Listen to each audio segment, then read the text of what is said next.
I think this is probably the first time that I've been stuck on a train carriage with both the police and the EDL supporters.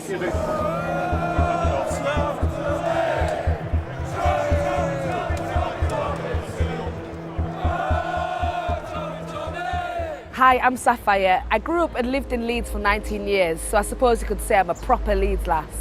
But I'm also black, I'm Jamaican, I'm Yorkshire, I'm a Londoner, and I'm British. I grew up in a vibrant working class community in Leeds, but the last time I came to visit, I felt a change. I can feel it in the language. There's been a shift in behaviour. Hate crime is on the rise in the UK, and nationalistic and anti-immigrant views are becoming mainstream. I want to explore what is behind the rise in the right, and is the already fragile idea of British multiculturalism coming undone? Thank you. I just wanted to ask you really quickly, how real is the threat of the rise of the far right in the UK? Very real. We've got fascists marching on the streets tomorrow. They will be holding Donald Trump placards as they march because they feel legitimised, they feel emboldened by him. The anger of most of those who I met who oppose the far right is not so much at the average person who joined pro-Tommy Robinson demonstrations, but at the media and politicians, middle and upper class people in expensive clothes, driving expensive cars, who have spent years whipping up fear about immigration while they sit pretty. Just look at these headlines for starters. These are all endorsed by editors of Britain's big media who rake in nice salaries, while politicians in Westminster have been talking about Islam as though it's a threat to Britain since the so-called war on terror started nearly 20 years ago.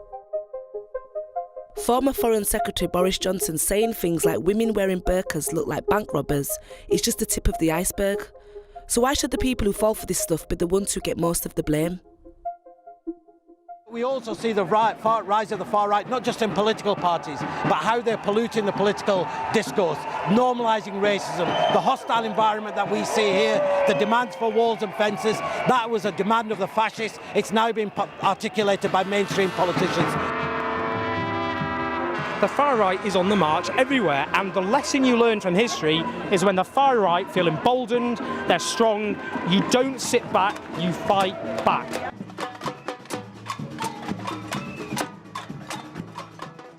There's also powerful people behind this movement. Stephen Yaxley Lennon, more commonly known as Tommy Robinson, who founded the English Defence League, has reinvented himself as an anti-establishment champion and working-class hero, but in fact earns a 5-figure salary which was until recently partially funded by US tech mogul Robert Shulman, who also sits on the board of the Friends of Israel's Defence Forces. Robinson has recently been released on appeal after being convicted of contempt of court for comments he made in a live stream as a trial was ongoing. His supporters claim the conviction was a case of state censorship, and the far right across the world has rallied behind him, from Donald Trump's son to the Netherlands' Geert Wilders.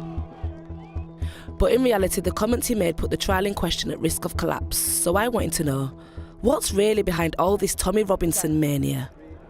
So just behind us, there's EDL members that have been barricaded and protected by the police. We're going to try and get in there and speak with them and see if they're preparing for the Tommy Robinson protest tomorrow. So we come here from Australia to stand with Tommy, to free Tommy, and to welcome Donald Trump.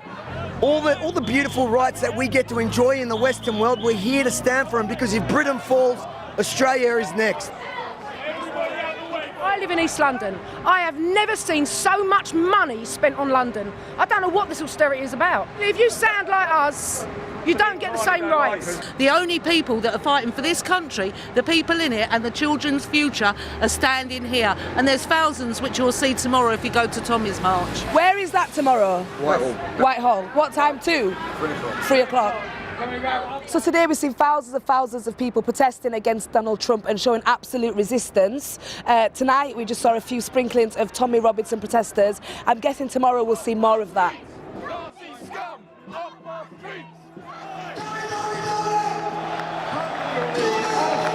The Czech Republic, Italy, Brexit, we are taking Europe back! I'm feeling less confident, nervous, in fact, unsafe, As much as people seem quite buoyant, I definitely don't feel like they want to be buoyant with me. I'm really struggling with it, I won't lie. It's our right to freedom of speech, of freedom of movement. Freedom. So you do believe in freedom of movement? Freedom of for movement everybody? in our country? No, not for everybody, but we have to... Why not for everybody? Every country has to have borders. You can't let your country be overflown with foreign peoples. Tell our kids we can't go to nativity place. Tell us we can't have Christmas. Tell us we can't drink on the street. I don't think Christmas is going anywhere, mate. Well, you know, it's a celebration of Christmas. I don't think you need to worry about Christmas. Yeah. So why are you here today then? I'm here today because Tommy's telling everyone, the whole country, what's not being told in the media and stuff. He's letting us know what no one else is letting us know about the grooming gangs, about the Muslim the influx, and the taking over the country and the taking over Europe, taking over the world. Over and over again, we kept hearing Tommy's supporters say the main reason they were rallying behind Tommy was because of so-called Muslim grooming gangs, referring to a case of paedophile rings in England in which most of the perpetrators happened to be Muslim. The cases became convenient political capital for Robinson to latch onto and give his supporters a focus for their rage. Despite the fact that there are many more thousands of cases of rape and paedophilia committed by people of all religious backgrounds. Catholic Church, anyone? He's telling... She's extreme left-wing, yeah? Don't give her an answer. No, she's... They are trying to portray us as racist. Well, we'll see. And they are disgusting people. They're disgusting people. I think the biggest problem's been is where it's all started off from these grooming gangs and where the authorities try to hide it all up. The thing that's focused my attention is the Muslim rape gangs. You know, and it's been overwhelmingly, I hate to say it, overwhelmingly Pakistani Muslim men who've been doing it. It's so ridiculous to believe that there's a connection between belonging to a faith group and a crime like rape that I just couldn't buy, that this is the main cause of these people's desperation. So I decided to go back to my hometown of Leeds. My grandparents settled here in the 1960s along with thousands of others from the Caribbean who were invited by the British government to help rebuild the country after World War II. Leeds has a massive migrant community, but things have been getting tense, especially since Tommy Robinson was sentenced in the city and his supporters came out en masse. I wanted to try to get more answers from people in this community who are seeing the change on the streets. How was it for you guys growing up, and then how has the racism changed? Where's it gone to? And I can go sit at the back of the bus, there's 3 seats empty, but people will be standing up. Yeah, girls get it as well. Yeah, black girls get it as well. Yeah. And that happens every day. I'm extremely wary when travelling on public transport. I'm a target. I've got a target on my back. That's how I feel. I think for me, just coming back to what Richard said, he mentioned Muslim grooming gangs, and that is very much the narrative that the media plays. When I was at the Tommy Robinson rally, the first thing they would say was these Muslim grooming gangs, these Muslim grooming gangs. So why are they being defined by faith instead of crime? Yeah. 1% want to turn the focus somewhere else. And at the moment, what they've got, because they've got a ready-made little agenda, is around this sexual abuse of white people by Muslim grooming gangs. In 2013, there were 57 cases. 57 cases, and you want to portray 1.7 million Pakistani men based upon 57 cases. Exactly. And that's the fact now. Even mathematically. Also in Leeds, I tracked down a former member of Robinson's EDL. He's gone from being an Islamophobe to being a Muslim himself. I wanted Chris to help me understand what's going on in the minds of young white people that are joining far-right groups. Before I was Islamophobic, I was a bigot, and I was against Islam taking over like everywhere and coming to bring Sharia law. But when you're saying stuff like that, it's baseless because you don't know what you're on about. 90% of the marches, not many people knew what they were even there for. I think a lot of people turned up for the piss up. A lot of people I spoke to there didn't even know why were there. You must have been in such a alienated space to think this, because to think if Sharia law to come in this country, it'll take hundreds and hundreds of years before that sort of thing happened anyway. But there's only 5% of the population that are Muslim. It's a fallacy. It's crazy. The media has played a big part into what's happening in this society. From up above, the most corruption is from above. They're not bothered about what we're doing in these places. You know, you can see it. You know, if this park were to go right behind us, they won't rebuild it. They're not bothered. What the kids can do. There's no youth clubs, there's no nothing. There's no youth clubs? Not many.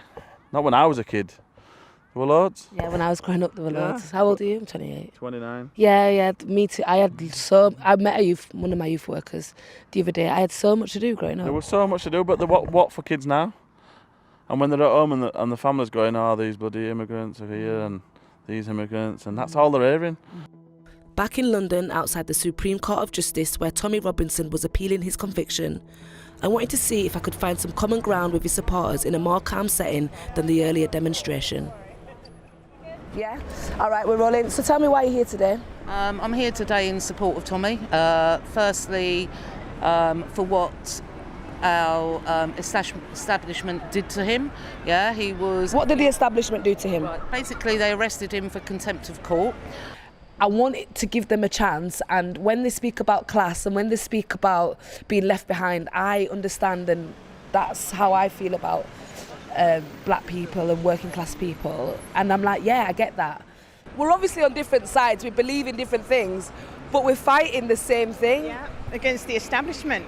And the thing is, if both sides were to talk, that it would be the people against the establishment. But at the moment, we've got this divide and conquer thing going on, which is created by the establishment because the media plays both sides. The whole MPs, Labour, Tories, all of them, they need to be removed and a People's Party put in who are going to care about the people. That's what Jeremy Corbyn's about. Absolutely does not. No, he's not. He's a communist, he's the Nazi, he's the racist against us. Jeremy Corbyn's a Nazi? Oh, God. But then the hatred just comes creeping out.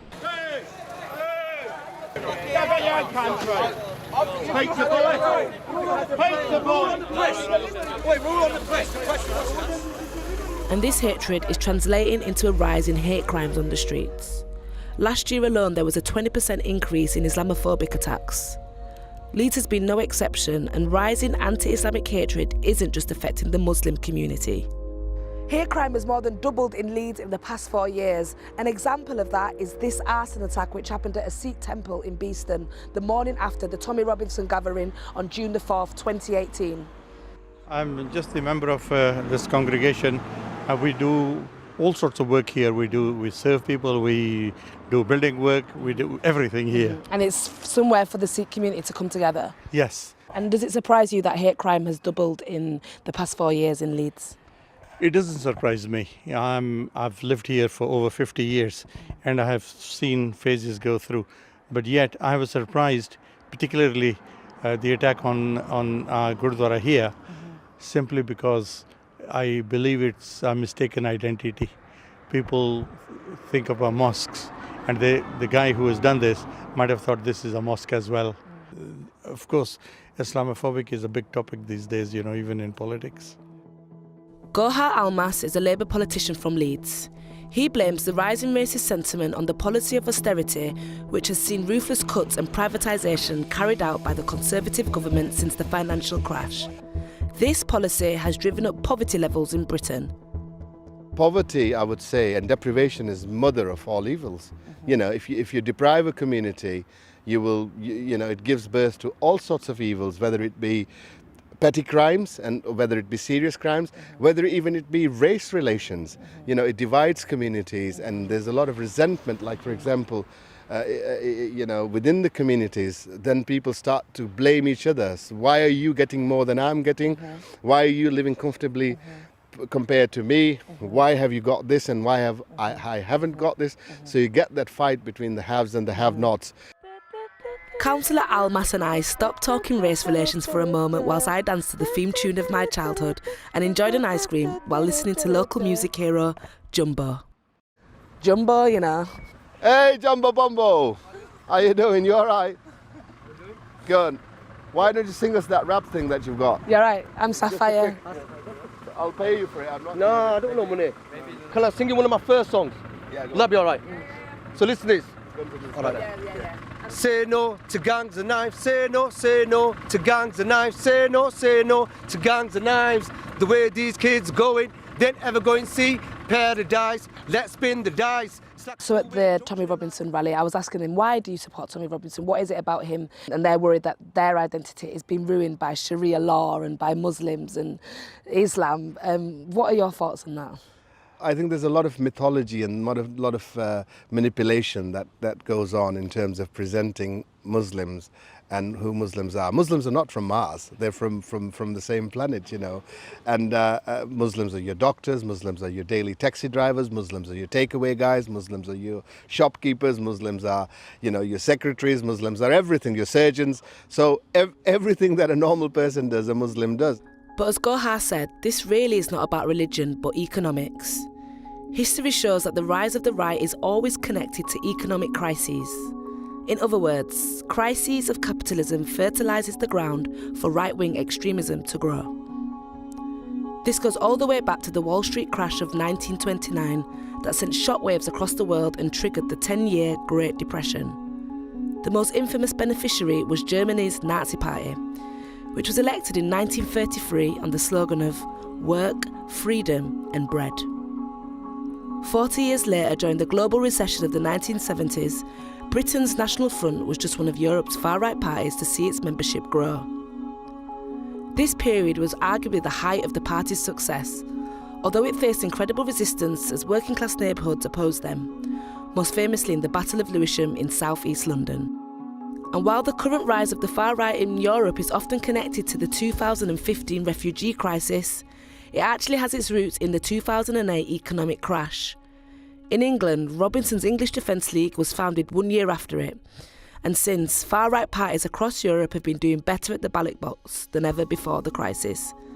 Today, Robinson's claims to stand for free speech and working-class people who are looking for representation more than ever since the banking crash is often severely undermined by his supporters, who verbally and physically attack working-class leaders and activists, like Steve Headley, Assistant General Secretary of one of Britain's largest trade unions, who was glassed in the face after he gave a speech at a counter-demonstration to the Tommy Robinson rally.